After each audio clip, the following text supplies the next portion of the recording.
Hello, good afternoon, everyone. I'm Dirk Vervoort. I'm the Managing Director of Oxygen. Yeah, thank you all for joining. And on behalf of the entire Oxygen team, I wish you all a warm welcome. The auditorium is nicely filled. We're already with 205 people and still counting. So yeah, cool, super cool. I hope everyone is safe and yeah, that we can all stay healthy during this Corona crisis. We invited today Steven van Belleghem to talk about how you as an insurer can create an offer your customers can't refuse. This is perfectly in line with our ambition to transform insurance and transform insurance together. Transforming for us means everything which helps an insurer to become more efficient and more client-centric. We work a lot on implementing tools, redesigning processes, incorporating new technology, etc. But we strongly believe that every project should serve that customer because the customer is where it all starts. That's why we invited Steven to moderate this webinar today, because that's something we both believe in. Before giving the word to Steven, a few practical points, 2 practical points. As you can see, this webinar has a chat function. It's already being used. It's not possible for Steven to answer all the questions directly during the webinar, but afterwards there is a Q&A, so we will follow up the chat, and afterwards we can cover the questions. So don't hesitate to give your input. Secondly, there's also a poll function in the second tab. You can find there 3 questions. Yeah, please give your opinion on those three questions. Also, these can be discussed afterwards. Okay, now I give the word to Steven. The floor is yours, Steven. Okay, bye. Good afternoon, everyone. Thanks for being here. Great that we have more than 200 people joining us. That makes me really, really happy. I'm gonna share my screen because I prepared a presentation that I would like to share with all of you. Okay, Steven, the screen is shared, so I'm gonna exit now. All right. The presentation I made is called The Offer You Can't Refuse. It's about the future of customer experience. And this is a good time to talk about that. I think that right now, all of us, not just you guys in the insurance industry, but everyone around the world, every industry, every human is part of the biggest experiment ever. And it's interesting. We have now almost half of the people in the world that are quarantined. We've never seen this, and it reminded me to this experiment. This is the high seas experiment that NASA did. They wanted to see what a quarantine would do with people, so they set up this test and they invited 7 people, 7, to live for a few weeks and months in total isolation. These people were based in Hawaii somewhere, and then they had to do their little moonwalks. But now we have, half of the world's population who is part of this experiment, which is an unseen situation. So I'm fascinated by this. I'm very curious to see what will happen. Will this be a complete reset, or will it be, a moderated life afterwards? I mean, me personally, I would be really, really disappointed if we just go back and have our same old traffic jams again while we have these kind of tools that we're using right now. While working from home seems to be acceptable, we can do some meetings, and of course we want to have the real life stuff as well, but it would be crazy if we just have the same kind of traffic issues after this crisis. But we don't know. It's the biggest experiment ever, and in my opinion, in March 2020, we had the start of the largest digital training course ever. We were forced to work from home, and we all discovered the benefits. Maybe some of you are working out right now. Maybe some of you are at their swimming pool enjoying this webinar. I don't know. We discovered the benefits of working from home. We have to be honest, we also discovered the downsides. My children are now hiding upstairs, and they have been told to be silent because I have to talk to a few hundred people in the insurance industry. So we know the upsides and we know the downsides of this whole situation. This is a new normal. Some companies are benefiting from that. I'm really interested in following the Zoom case. I know some of you are not allowed to use Zoom anymore because they have their privacy issues. At the same time, the the amount of people that are using Zoom is skyrocketing, but the same can be said for Microsoft Teams, for instance. So it's really, really fascinating. And this is the coolest and the funniest thing I've discovered on the internet so far. You can now officially invite a goat or a llama to your virtual meeting. You can pay $100 for that, and then you will have a real llama that is joining you. Maybe you had some donkeys before in your meeting, I don't know, but now you can also have a llama that is part of your virtual meeting. So it's a crazy world, my friends, and it's really crazy to see what will come next. Thank God that there is still some predictive behavior among us humans. If you look at the statistics of Pornhub, this is really encouraging that some behavior will remain the same. This is the graph with the results for Spain. And Spain went in full lockdown between the 16th and the 17th of March. And you saw what that did with the kind of therapy that a lot of people in Spain were looking for at that moment.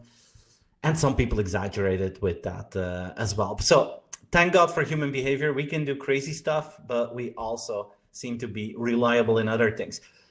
But the truth is, this is the biggest training course the world has ever seen. We're forced to use digital for all aspects of our life. We're using digital for entertainment. Netflix is one of the winners of the crisis. They're booming like crazy. Their stock went up 50% since the dip in March. And YouTube and Netflix, they have to lower their streaming quality to make sure that it still works. And Disney is suffering, of course, with their parks that are closed, their cruise ships that are docked, and their movies that are being postponed. But thank God for them, they started with their direct-to-consumer streaming service, Disney Plus, just a few months before this crisis. Unfortunately, we still don't have it in Belgium. So I really hope that Disney will start with Disney Plus soon enough in Belgium. But it almost doubled in subscriber base in the last 4 weeks. They went from 30 million users to 50 million users through the course of March. So we use digital for entertainment. We use digital for communication. Having virtual parties with friends is now part of our normal life. But it's crazy. Look at the evolution of WhatsApp. People spend now 40% more time on WhatsApp than before the crisis. It's truly a miracle that Facebook is still online if you look at the boost in usage. So we're using it for communication, for information, for entertainment, for work, but also for commerce. Amazon, this press release came out on March 22nd. Amazon hired 100,000 people to keep up with the demand. This was March 22nd. On April 2nd, a few weeks after that, they announced that they hired 100,000 people, and now they're going to hire an additional 75,000 people. You see that it's clear that these kind of companies will become bigger because of this crisis. Instacart is also a really nice example. Instacart is like a front-end e-commerce application. It works in the US, where you go to Instacart and you select your favorite store, you select the items that you want from that store, and then they bring those groceries to your home. These guys were already doing pretty well, but now they have to hire 300,000 extra employees to keep up with demand. And you see that in countries where I live, like in Belgium, we're having issues to keep up with demand. Grocery stores are closing their online shops because they're just too busy. We were not ready for this. Now, if you look at the consequences of this, I'm convinced that we reached some sort of a new minimum in terms of digital, where we really understand what works and doesn't, and where zero tolerance for not working digital interfaces is booming all over us. And I think in everything that you do on your digital channels, is it information, communication, customer service, or commerce these days, you have to be on topic. You guys as insurance companies, you have to be on topic. I was really charmed by this here. These are some screenshots from the website of Oscar, one of those new style insurance companies in the US, in the East Coast. It's a health insurer in New York. They completely transformed their website and looked for benefits that they can offer to their customers in New York that are really suffering. So they're facilitating everything. This is not just a health insurance anymore. These guys are facilitating doctor conversations, and they're making sure that you can call a doctor for free. So this is an insurance company that doesn't just offer an insurance product anymore. They are becoming a partner in life, and they are helping their customers to make sure that they can have good health advice without having to invest a lot of money. And the situation in the US is, of course, that you need support like this to make sure that you still go to a doctor, because it's so expensive that otherwise you wouldn't get your medical support. If you need a refill for your prescriptions, maybe you're scared to go to a doctor when you live in New York. Well, Oscar helps you to get your prescriptions. And I was really charmed by this. An insurance company that isn't just selling the product, but is becoming a partner in a difficult time. And I think it's in that direction that we need to go. We need to be on topic these days. It's not about what the future brings. It's about how can we add value today. Ant Financial Services, the financial service daughter of Alibaba, which has an enormous amount of insurance offerings, micro insurances, they offered free coronavirus-related coverage to their health products. People in China didn't have to pay more for that. This was just something that they added to their offerings. And you could say, wow, that's crazy. But this was all over the news. And because of that, they actually increased their sales by 30% by just offering this and by helping society with an important issue at that time. Being on topic today really helps to make a difference. And it's in different aspects of the digital world. It's not just the information or the services that you offer. It's also the way that we deliver products today. The impact is really almost real time. Like JD is the second largest e-commerce company in China. And during the lockdown there in Wuhan, they started with the deployment of autonomous vehicles to deliver food and products. This technology was ready, but they never had the opportunity to test it because that city is so busy. Now the streets were completely empty, desolated, so they could roll out this whole program, use their little cars to do the autonomous deliveries. And the crazy thing is, the people in Wuhan saw this and they were like, this is a safe and secure way to order food and products because there's no human interaction here. Let's go for JD. And these guys doubled their amount of orders from 300,000 a day to 600,000 a day the moment that they offered this safer solution. The new minimum. And you see how some logistics are changing. I'm a huge fan of the company Meituan Changping, which is seen as one of the most innovative companies in the world. And this is, a platform company that basically started to work together with small retailers, local retailers, saying, hey guys, you can connect your offering to our platform. We will take over everything, your finances, your logistics, the whole shebang. And on the front end, consumers can buy all these products. And Meituan does the logistics. This company is about 5 years old, and they have now about 600,000 people on their payroll. 99% of them look like this. But if you order through the platform of Meituan, their promise is that they will deliver the products wherever you may be at that time within 30 minutes. And they started with food. Now they're going all the way, and they want to become the Amazon or the Alibaba for services. And they're doing a pretty amazing job in that, Meituan Changping. So people are expecting good things, and there's still some growth potential there.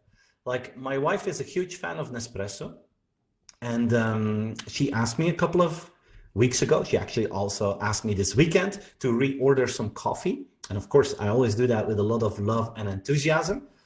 And I got really excited because at the Nespresso site, I saw this option here, delivery when it suits you best. And I was excited because usually I have the feeling that I have to adapt my schedule to the e-commerce companies. They're saying that they're on their way to my house, and it's like, you better make sure you stay home, Steven. And then I'm like, yeah, I will stay home. So here I finally had the idea that they would adapt their calendar to my calendar. And okay, I have to pay a small premium for that, but that's perfectly fine.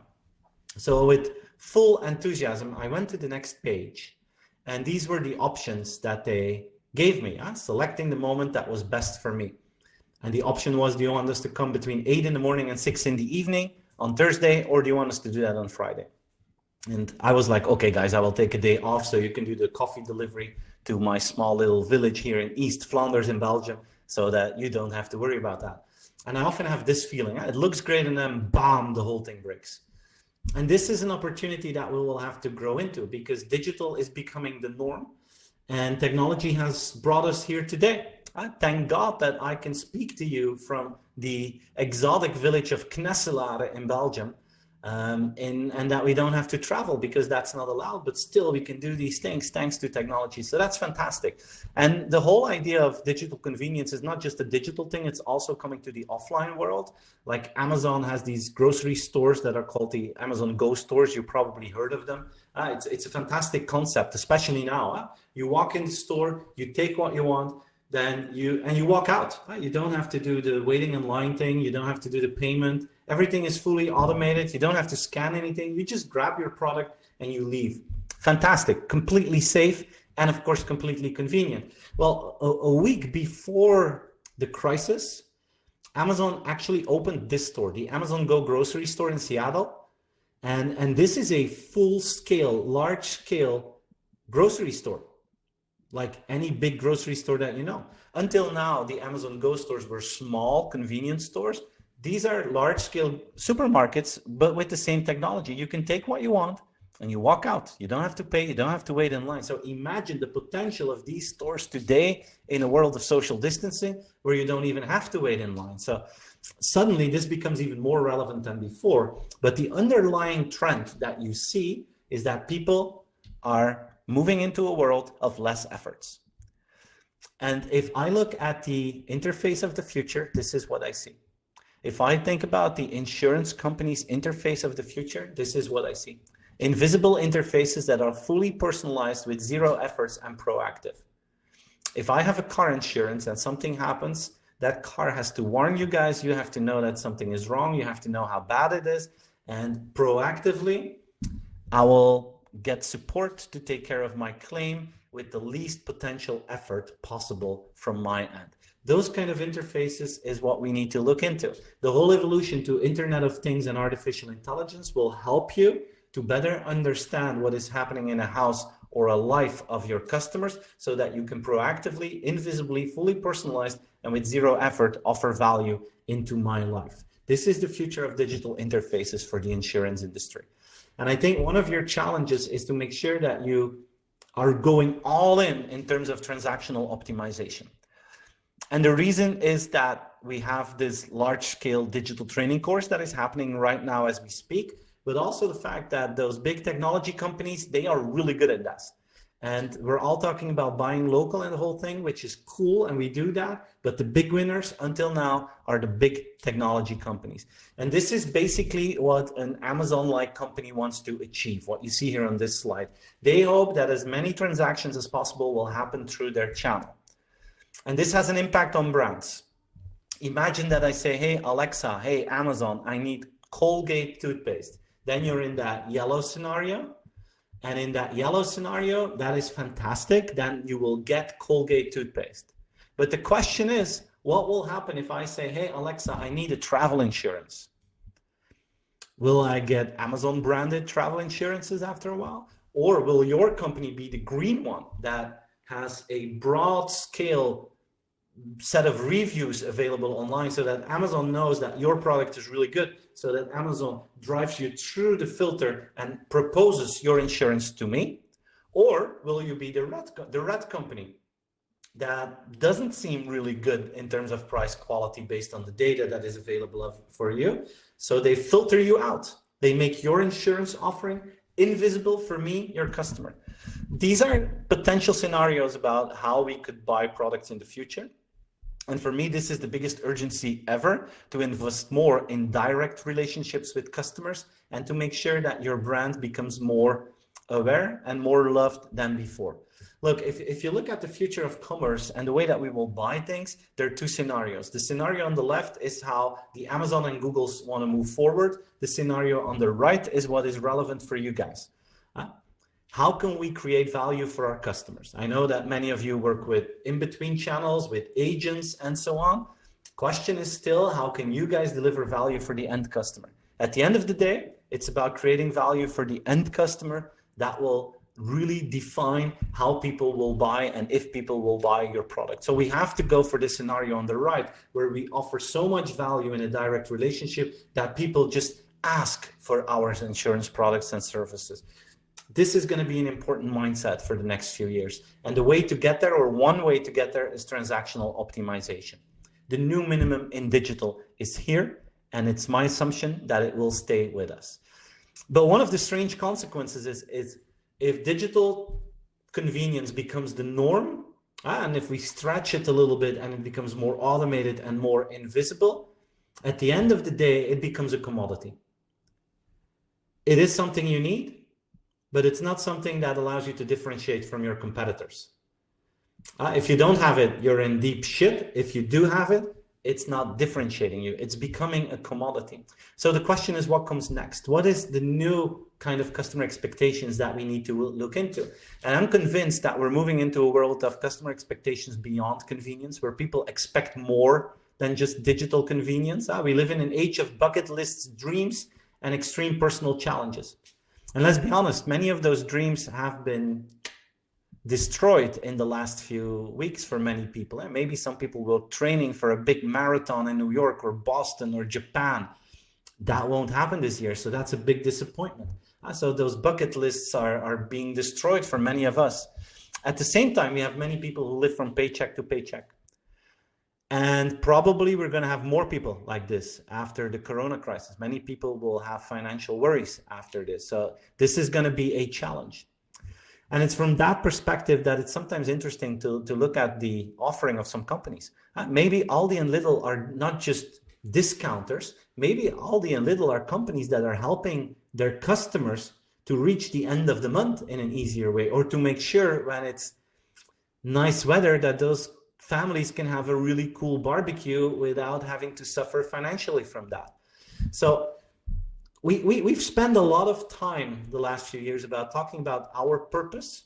And the truth is, many of the purposes is not differentiating you. If we have here a small army of insurance companies together, which is fantastic. But I'm convinced if I would ask you, all of you, to place your purpose on the chat right now, they would sound the same, but for customers, it would be hard to see which purpose can be linked to which company. It's not always as differentiating as we think. So a purpose is cool. It has its weaknesses, but what I really dream of is companies that try to facilitate their customer in achieving their purpose. How can you guys from your organization add value to the life of the dreams and the fears and the hopes of your customers? And you know, I like this example from the financial services world. It's from a company called Monzo, which is one of the more popular neobanks in the UK. Millions of people have become a customer here. And basically what they've done is they didn't just build a nice digital interface. No, they looked at all the financial worries that many people in the UK have. And then they basically offered a very simple solution. It's often so simple that it's crazy that traditional banks haven't thought about it. It's like things like this, a salary sorter. When your money comes in, when your wage comes in, they make sure that all the bills that they know that you have to be paid are already blocked on that account, making sure you're not overspending, because many people suffer from that and then suddenly they have to pay something and they don't have any cash anymore. They help you with that. They make like a separate part of your checkings account and debit account to make sure that you can always pay what you need to pay, making that easy for you. They give you an overview of everything that is spent in a very, very convenient way. If necessary, based on your income, they can, with one click on a button, they can give you an overdraft, a loan, in a secure way, but without all the expensive and annoying processes of traditional banks. So why is Monzo a big success? Very easy, because they looked at all the financial worries that people have and then they solved them. It's almost as simple as that. But they looked at the worries that people have and then facilitated them in achieving their financial goals and making sure their financial worries disappear or decrease. So in a world where people expect more than convenience, where digital convenience is a commodity, I believe that we should make that flip and not just focus on customer journeys, but also focus on life journeys. And as insurance companies, I think this is maybe one of the largest opportunities ever. How can you add value in the life of customers, and not just focus on the issues that you have in your process to sell people stuff, but focus on the issues that people have in their life and then see how you can add value. And sometimes we have to escape our bubble for that. I know if you work in the insurance industry the entire time, you have your own bubble. I have my crazy Steven bubble. We need to escape that sometimes. About a year and a half ago, I had the enormous pleasure to meet with President Obama when he was in Europe together with my wife, Avi here. You can see us on the picture, which was a moment that I'm really thankful for. And this is one of the topics that he talked about. He said, look, as President of the United States, you live in the White House, which may be one of the largest bubbles in the world. So he needed a number of tactics to keep his feet on the ground. And one of them was extremely simple. One of the things he did was every night before he went to bed, he read 10 letters of American citizens. When he was president, he received about 15 to 20,000 letters a month. He had a team of 150 people taking care of that. And every night, 8 years long, the last thing he did before he went to bed was read the letters of those American citizens, his customers. And it helped him not to lose touch with the basis of society. And I think it's those simple things that we need to look into to see how we can escape the bubble. Now, again, this is the largest experiment we have ever been through as a global society. And the cool thing is that you can now observe human behavior. So if you ask yourself, what do people expect now during this corona crisis? We all know the answer. It's very simple what we expect. It's toilet paper. We are all extremely worried about our toilet paper. So this has, the benefit of a crisis is that we can have access to that information. It's live broadcasted and we all see where things are going to. But to be honest, I'm from Belgium and I'm really proud of this picture. When we went to the supermarket, just when the lockdown started, we took basically everything from that store to make sure that we had enough toilet paper and enough food. But we didn't lose our dignity. We kept our Belgian values high and we took everything except some specific brand. And this picture makes me really, really proud to be a Belgian. So thank you all Belgians for this. Making the flip from a customer journey to a life journey, it's also about understanding the human behind the customer. Again, extremely valuable in the insurance industry. And it's about understanding how the offline world will change. The restaurant business is investigating that. They're checking out what social distancing will mean in a restaurant world. It will be a little bit different in terms of service and their training. I'm sure in a couple of weeks there will be experts in serving us in this way. But it's just an example of how the offline world may change and how human behavior may change. And I think this is going to be crucial for the future of insurance companies. What will be the role of humans? What is the impact of for the human behind your customer? And I'm a big fan of the human value. I think the more scarcity you have of something, the higher its value. And the human part of society has never, ever been lower than today. Never. It's never been more scarce. So that means that the human aspect has never become more valuable than today. Being helped by a real human, wow, that is a unique value that you can offer to your customers. And then if you ask me, what do humans need to do in the insurance industry? Well, make sure you're really good in those fields where computers are not good at. It's about empathy, it's about passion, it's about creativity, understanding those human values. And again, the more digital the world becomes, the more valuable this will be. And I think this is crucial to invest in next to the digital part. It's about digital interfaces, but it's also about humans and empathy, being a partner in life thanks to your humans. In my opinion, this is the evolution of work. In the past, people worked with their hands. Before Corona, most people worked with their brain. I think really fast, we're going to move into a world that if you want to make a difference as a human, you will have to work from the heart. Heart-cutting instead of marketing, that will make a difference. And it sounds the same, but it's a huge difference. Computers personalize, humans make it personal. Computers predict, humans surprise. Computers deliver, people over-deliver. We need those small gestures that make a difference. So yes, your company, your insurance company will go through a digital transformation, but at the same time, you will need to go through a human transformation as well. And the combination of both, in my opinion, is the future of customer experience in the insurance industry. Not just focusing on customer journeys, also looking at life journeys and trying to optimize the emotions that people have. So this is one dimension. How can you guys facilitate the dreams and challenges of your customers? But there's a second dimension, which goes back to the core the original idea behind insurance companies. Let's solve an issue in society. That's where the insurance companies and industry is coming from. There's this risk in society. Let's work together to minimize the risk for a certain community. That's what you guys do. And now maybe this becomes more important than ever. Society has many challenges. And the buzzword in marketing the last few years was authenticity. It's my feeling that this will change to responsibility. I think we will like to work with companies that are doing the right thing, because the world is facing really important choices. We have the virus and we were caught by surprise by it. You already have the difficult discussion between healthcare and the economy, and it won't get easier in the next few weeks. But the nice thing is that you see so many companies that are using their efforts and their strengths, their capabilities to make a difference.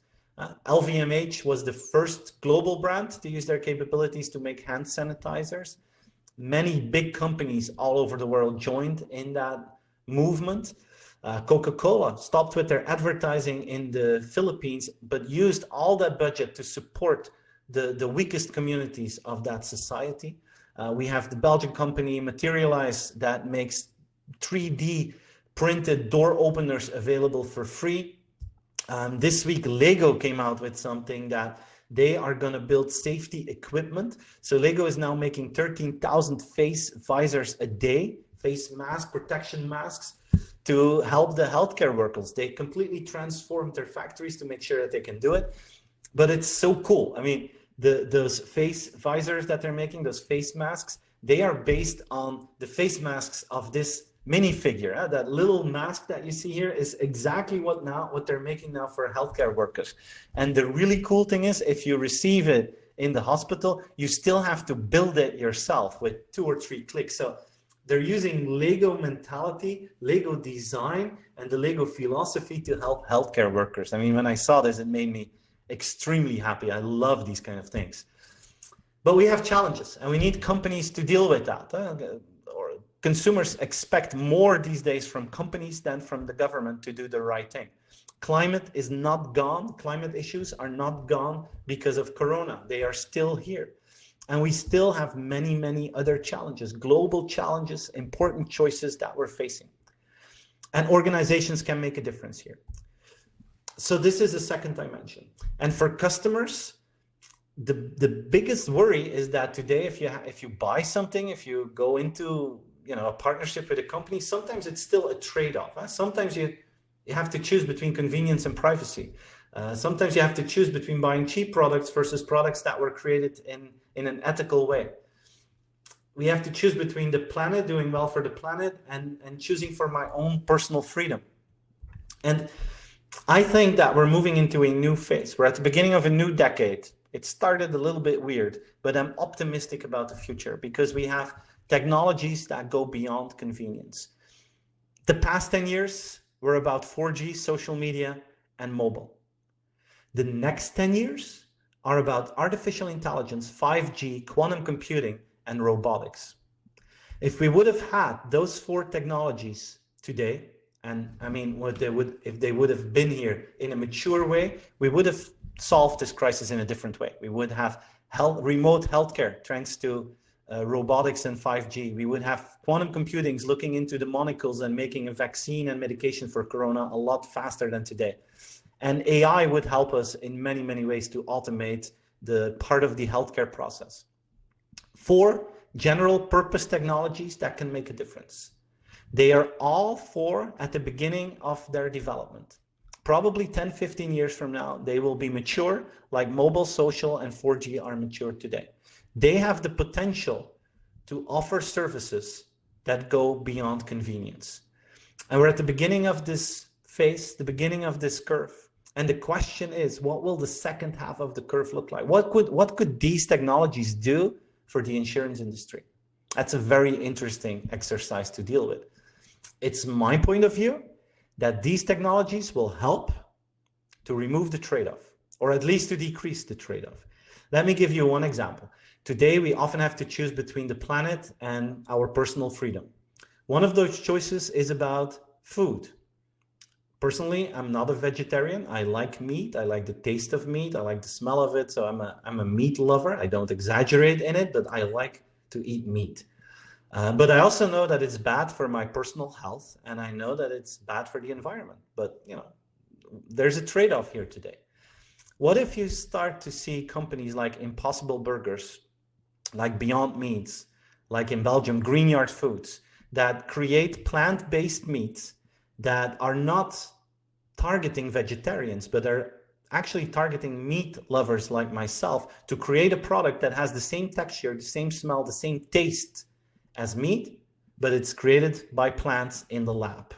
What if you could do that? And today, Impossible Burgers is working together with Burger King, which makes them scale like crazy. You can now buy their products in the supermarket. These products are still at the beginning of their curve, but imagine 3, 4, 5, 6, 7, 8, 9 years from now, what this could do with the overall consumption of food and meat. And it's not just burgers that they make. Now they're making pork. I tried it out. I mean, it's really, really good. It's almost impossible to know that, to find out that it's not really meat. It's really, really nice. So the trade-off is slowly decreasing, and it's helping us to solve one of those trade-offs in the world.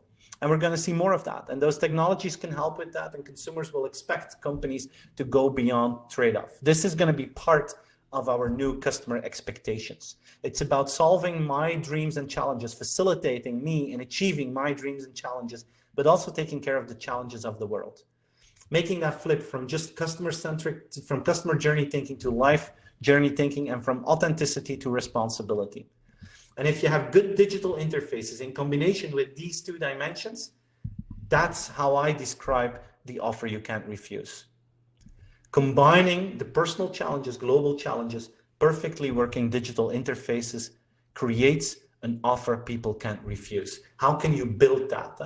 And I think it's important because people will go beyond convenience. And we're at the beginning of a new curve of customer expectations that will be driven by general purpose technologies, personal challenges, and global challenges.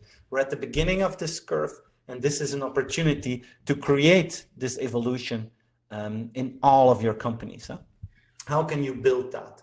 And I summarized this in a model, the offer you can't refuse model. Of course, you need a good product, service, and price, but no one argues about that. And of course, you're going to need fantastic digital interfaces, but pretty soon they will become the norm. They won't be able to differentiate you. If you don't have them, you have issues. If you have them, it's just normal. It's new normal. I think insurance companies will be able to differentiate themselves with the two layers on top of that. How can you guys become a partner in life? I like this example here from John Hancock, a life insurance company in the US. They offer the Apple Watch to their customers for an initial buying price of $25 US.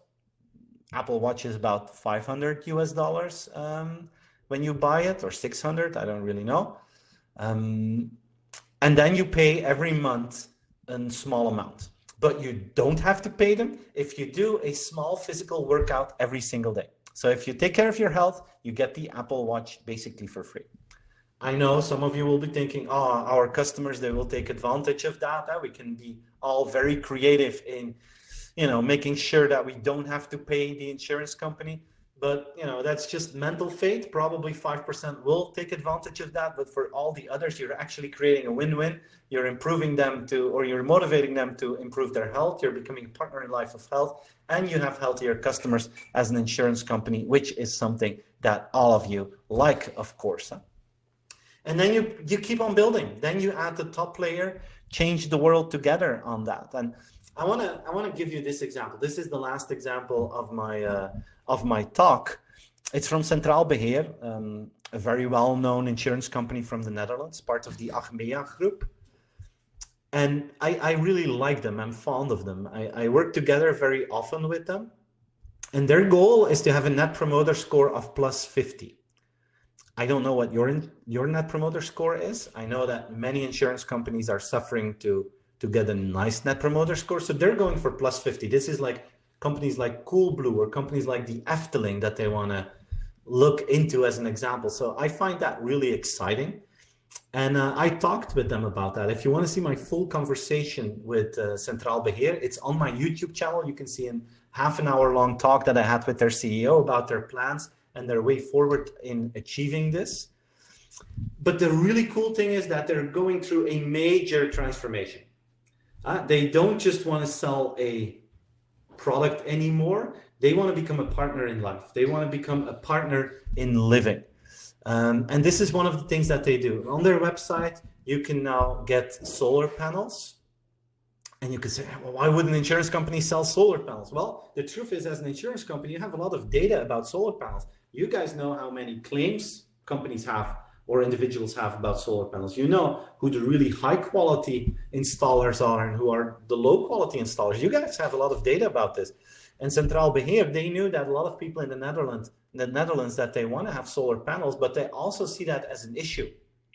So they said, hey, why don't we facilitate this? So now if you go to the Centraal Beheer website, you can basically add your address there.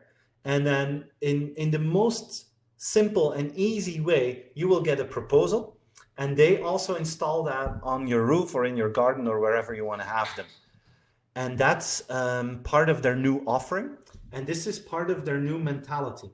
Like in the Netherlands in 2021, it will be obliged to have smoke detectors in your house.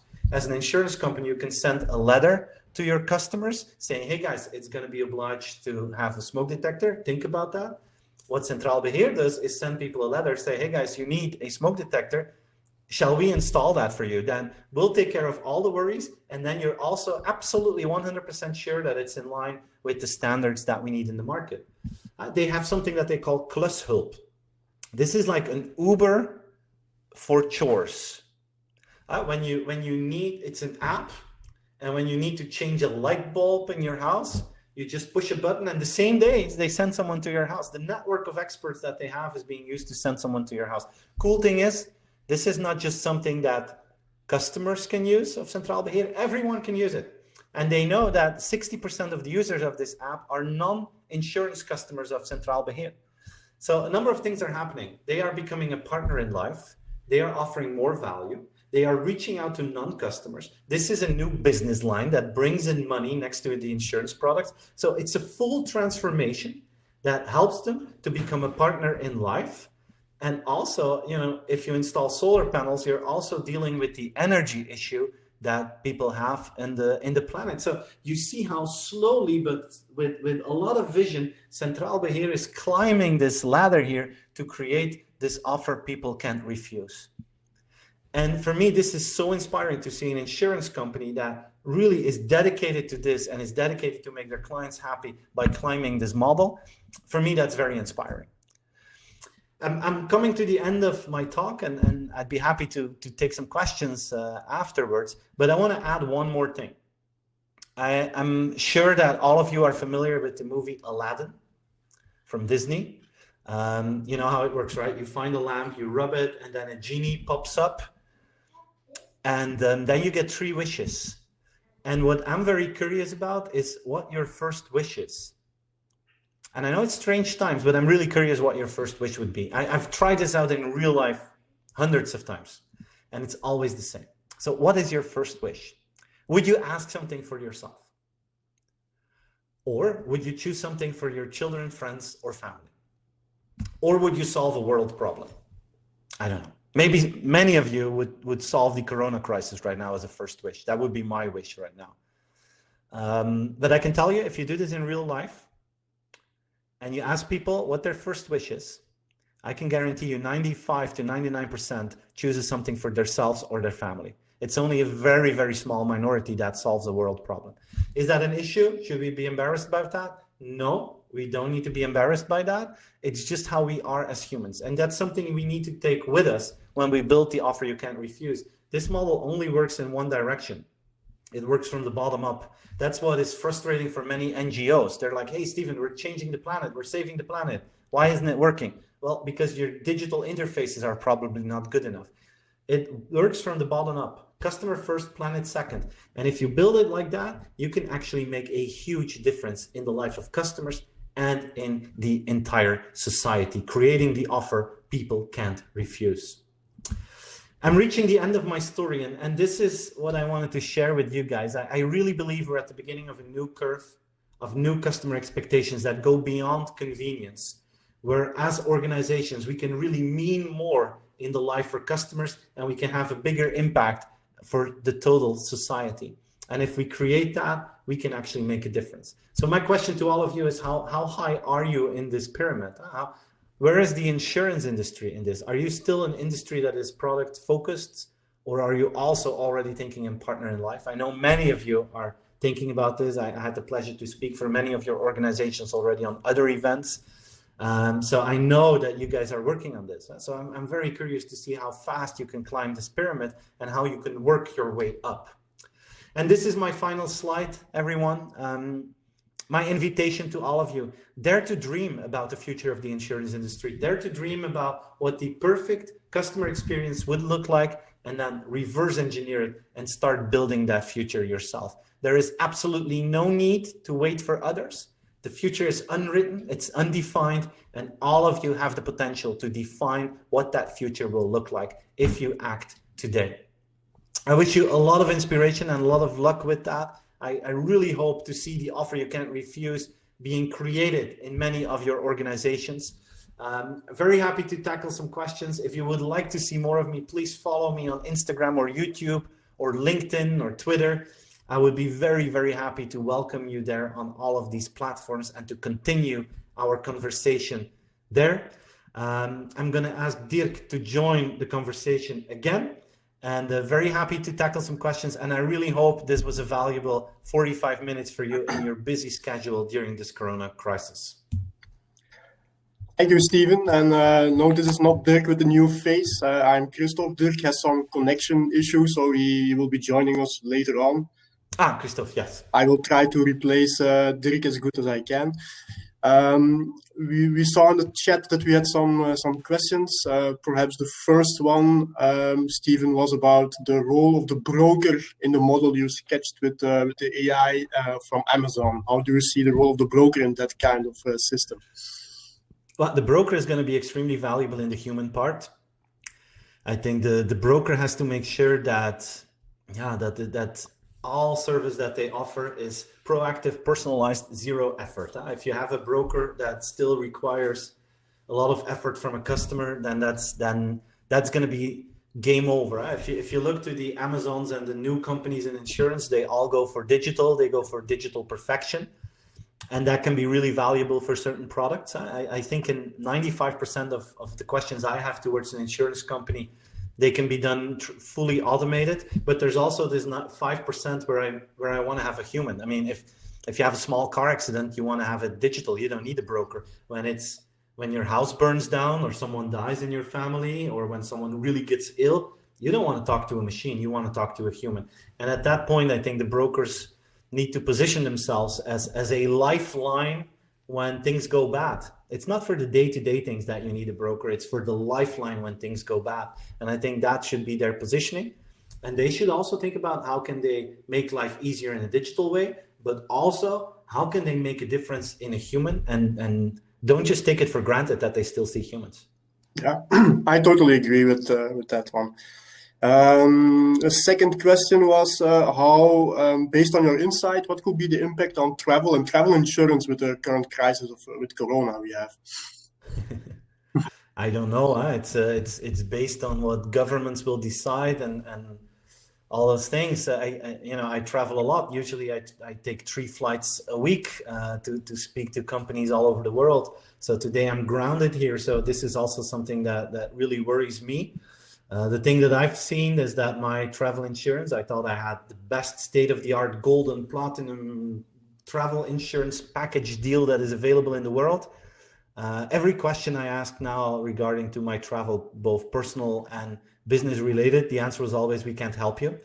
So I lost trust in travel insurance, to be honest. And I think this is an opportunity for many travel insurance companies to see how they can add value in these times. I fully understand that it's not easy and that there's no easy reply, but now you feel the worries that people have these days, and this is something to think about. If you could create an offer there that can really add value for travelers, how it will evolve in the future. I mean, I saw yesterday that Emirates is still flying with a small amount of planes, but everyone that goes on that plane does a blood test and you get the results 15 minutes later. So imagine a future like that where if you go on a plane that you will need a blood test. I don't know if it's going to be like that, but this one airline is already doing it. So I wouldn't be surprised if Chinese airlines start to do that. And probably in Western markets, we will be a little bit scared for that you have to give a blood sample to get on a plane. But nothing is impossible. I mean, where we are right now, that was impossible in our mind 3 months ago, and look where we are. So I think next to the security check, we're going to have a health check in airports, and in some countries that will be maybe a scanner to look at our temperature. In other countries that will require a blood sample. All right. When we look at our polls, we saw that the questions were really everybody was on a clear opinion. Perhaps we can discuss a little bit on the third question. The question was, should an end customer be able to take all steps digitally himself? And then we stated, yeah, everybody agrees on it, but only as one of the channels, so that complies with what we explained with the broker and the digital approach. Question where there was a little bit more nuance was in the second one, asking for how the service of the insurers will evolve. So there we see the trend that you explained also, Stephen, for making insurance being only one part of the total service offering, so be a partner in your life. But there are still a lot of people who will answer to stick to the core or do a little move towards a partner of your life, but not entirely. It seems that the insurance sector is a more risk-averse sector by nature. So we still have some work to do, I think, to convince everybody to go to get that way. Well, it's, remember the slide I showed with the pyramid and the question marks next to it? How far are you? And then the question, if you're focused on the core and everyone else is doing that, and everyone is focused on product and service and price, then there's actually no problem in your market, because that means that this is the market. The moment that someone starts to invest in perfectly working digital interfaces, and imagine that one of the companies is really like 20 or 30% better than all the others, or that one of those digital superheroes actively enters a market with that, then you have a different situation. Then for all of you, it becomes important to have that digital interface as well. The day that someone becomes a partner in life suddenly and really pushes that and offers a lot of value with that, then that becomes the norm. So it basically, the need to do that depends on the industry. And some companies will say, yeah, thank God we're in the insurance industry. Yeah, we're just product focused and we don't have to worry about it. This is not for us, so we can stay safe here. But others that are now listening are going to say, hey, this may be a big opportunity for us to really differentiate ourselves. Let's go for that. And those will define the new standards in the market. And I'm convinced that in every country, in every industry, you will have players that understand that.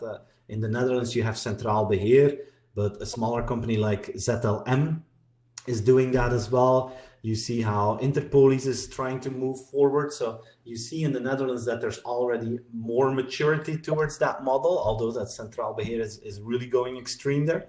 But that will move into other markets that get inspired by that. I'm convinced about that. Okay, really good insights, I think.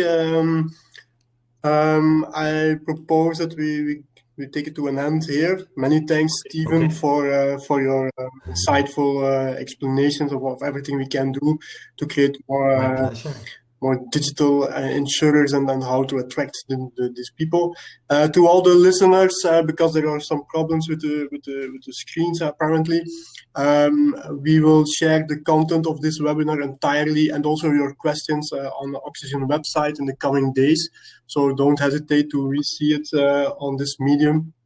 And hopefully we will see each other again in the near future.